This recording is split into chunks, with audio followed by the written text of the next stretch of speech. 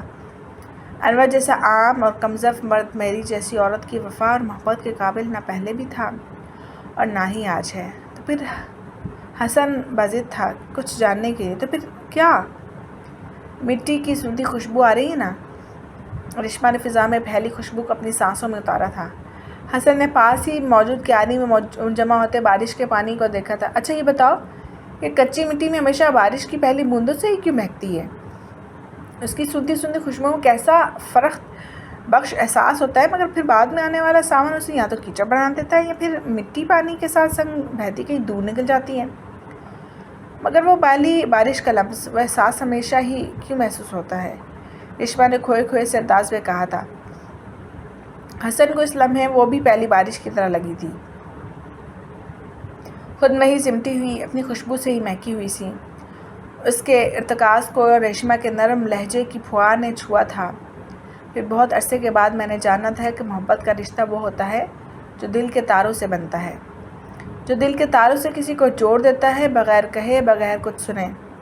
پھر یہ راز مجھ پر منکشف ہوا کہ عورت اور مٹی ایک ہی جیسی ہیں، ایک ہی اجزائے ترکیبی ہوگی ان کی، یا شاید عورت کی مٹی زیادہ حساس یا وفا شناس ہوتی ہے۔ اس لیے تو عورت محبت میں پجارن بننے میں لمحے بھر کی دیر نہیں لگاتی۔ کوئی بھی معمولی سانحہ، کوئی بھی معمولی سی بات اسے ہمیشہ کے لیے اپنا اسیر بنا لیتی ہے۔ کچی مٹی بھی پہلی بارش کی بوندوں سے مہکتی ہے، اور عورت بھی اپنی زندگی میں آنے والے اس پہلے مرد کو کبھی نہیں بھولتی جو اس کے دل کی بنجر زمین پر اپنے لمس سے محبت کے ان گنت پھول کھلا دیتا ہے، جس کی وجہ سے اس کے دل میں سوئی زمین کروٹ لے کر بیدار ہو جاتی ہے، پھر اس زمین سے اٹھنے والی خوشبو اس عورت کو کسی اور کا نہیں ہونے دیتی۔ کہ شرک تو محبت میں بھی نہیں ہے نا؟ مجھے آج بھی چھپر تلے بارش کی اوٹ میں بھیگا وہ لمحہ یاد ہے۔ زندگی میں جب کبھی اس لمحے کے سحر سے نکلی تو ضرور آگے کا بھی سوچوں گی۔ ریشما کا انداز دو ٹوک تھا۔ حسن تھکے قدموں سے پلٹا، اسے وقت کی ستم ظریفی پر افسوس ہو رہا تھا۔ کہاں آ کر اسے آگاہی ملی تھی، جب پیچھے مڑنا آسان نہیں تھا۔ زمانے کے ڈر، رسم و رواج کے پردے کے پیچھے اس نے اپنی ہر ممکن کوشش کی تھی اسے بھلانے کی، بچپن کی ایک معصوم خواہش سمجھ کر سر جھٹکنے کی۔ اس لیے تو خود سے بھاگتا وہ ہونی انہونی کے درمیان جھولتا رہتا تھا، مگر آج سچ اپنی جگہ مجسم کھڑا تھا۔ حسن نے گھر کی دہلیز پار کی، تانگے میں بیٹھی مہک نے ہاتھ ہلا کر اسے متوجہ کیا۔ حسن نے کچھ لمحے خاموشی سے اسے دیکھا اور پھر پلٹ کر شیڈ کے نیچے کھڑی ریشما کو۔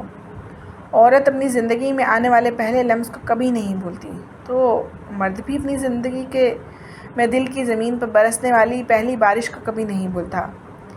پھر کتنے ہی ساون آتے اور جاتے رہتے ہیں، وہ بارش میں بھیگ رہا تھا، مگر اس کا اندر ایک مدت سے سوکھا پڑا تھا۔ وہ اس لمحے جان گیا تھا کہ بارش کے اس پار کھڑی محبت کی خاموش پجارن اس کا عشق تھی، وہ اس کے دل کی وہ پہلی بارش تھی جو عشق کا روپ لیے ہر موسم میں دل کی بنجر زمین پہ برستی رہتی تھی۔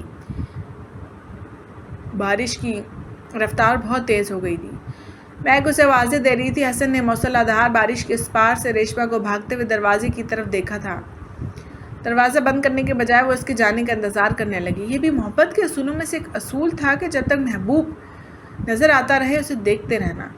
حسن مضبوط قدم اٹھاتا آگے بڑھا، ریشما ڈر کر پیچھے ہوئی۔ مہک نے اپنی جگہ سے اٹھنے کی کوشش کی، مگر کچھ ایسا تھا اس لمحے میں جس کا سامنا کرنے سے وہ تینوں ڈر رہے تھے۔ حسن نے اپنے کندھے سے کالی چادر اتار کر ریشما کے سر پر ڈالی تھی۔ ایک لمحے کے لیے ہر چیز اپنی جگہ ساکت ہو گئی تھی۔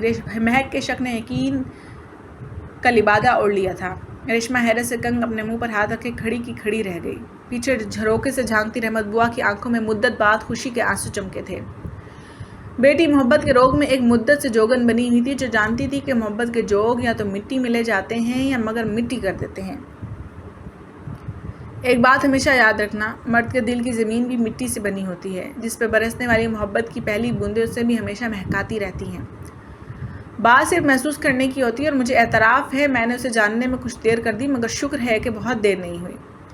تھوڑا وقت لگے گا واپسی کے سفر میں، مگر وعدہ رہا لوٹوں گا ضرور، کیونکہ اب کی بار میں بارش کے اس پار اپنا عشق چھوڑے جا رہا ہوں، اور عشق تو سوئے دار بھی نہ چاہتا ہے۔ یہ تو پھر دورے جانا تھا۔ حسن نے پہلی بار زندگی سے بھرپور مسکراہٹ کے ساتھ کہا تھا اور پلٹ گیا۔ مہک نے خفگی سے منہ پھیر لیا تھا۔ اس بارش میں اس کے آنسو بھی شامل تھے، جن سے حسن انجان نہیں تھا، مگر وہ فیصلہ کر چکا تھا، اور مرد ایک بار فیصلہ کر لے تو پیچھے نہیں ہوتا۔ اسے تانگے میں بیٹھی مہک کے نرم ہاتھ پر ہاتھ رکھ کر تسلی دی تھی۔ مہک نے روتے ہوئے اپنا سر اس کے کندھوں پہ ٹکا دیا تھا۔ جس ہونی کا خوف اسے پچھلے 3 سال سے تھا، وہ گھڑی آج سامنے آ کھڑی ہوئی تھی، جس کا سامنا اسے ہر حال میں کرنا تھا۔ بہرحال حسن نے اسے جو عزت اور مان ہمیشہ دیا تھا اسے اس کا پاس بھی رکھنا تھا۔ ریشما نے تیز بارش کے اس پار اسے جاتے ہوئے دیکھا تھا اور پھر سر اٹھا کر آسمان کی طرف دیکھا تھا۔ پانی کی چادر اس کی بینائی کی راہ میں رکاوٹ ڈال رہی تھی، مگر آج وہ بارش سے ناراض نہیں ہوئی تھی۔ یہ بارش ہی تھی جس نے اسے محبت کا پہلا لمس عطا کیا تھا، اور یہ بارش ہی ہے جس نے آج کسی کے عشق کا تاج اس کے سر پر سجایا تھا۔ بارش تو رحمت ہوتی ہے، اور بھلا رحمت سے بھی کوئی ناراض ہوتا ہے؟ اس نے مسکراتے ہوئے دروازہ بند کیا۔ کچے آنگن کے وسط میں سرخ اینٹوں کے بنے فرش پر دونوں ہاتھ پھیلا کر وہ گول گول گھوم رہی تھی۔ آسمان سے برستی بارش زمین کے سبھی منظروں کو بھگو رہی تھی، اور وہ محبت کی بارش دل کی زمین پر برستی خوابوں کی کوس و قزح سے سب منظر سجا رہی تھی۔ بارش کے اس پار بھی زندگی مہک رہی تھی، اور بارش کے اس پار بھی۔ اگر آپ کو ہماری سٹوریز اچھی لگتی ہیں تو اس چینل کو لائک کیجیے، سبسکرائب کیجیے اور بیل کے آئیکن کو پریس کیجیے۔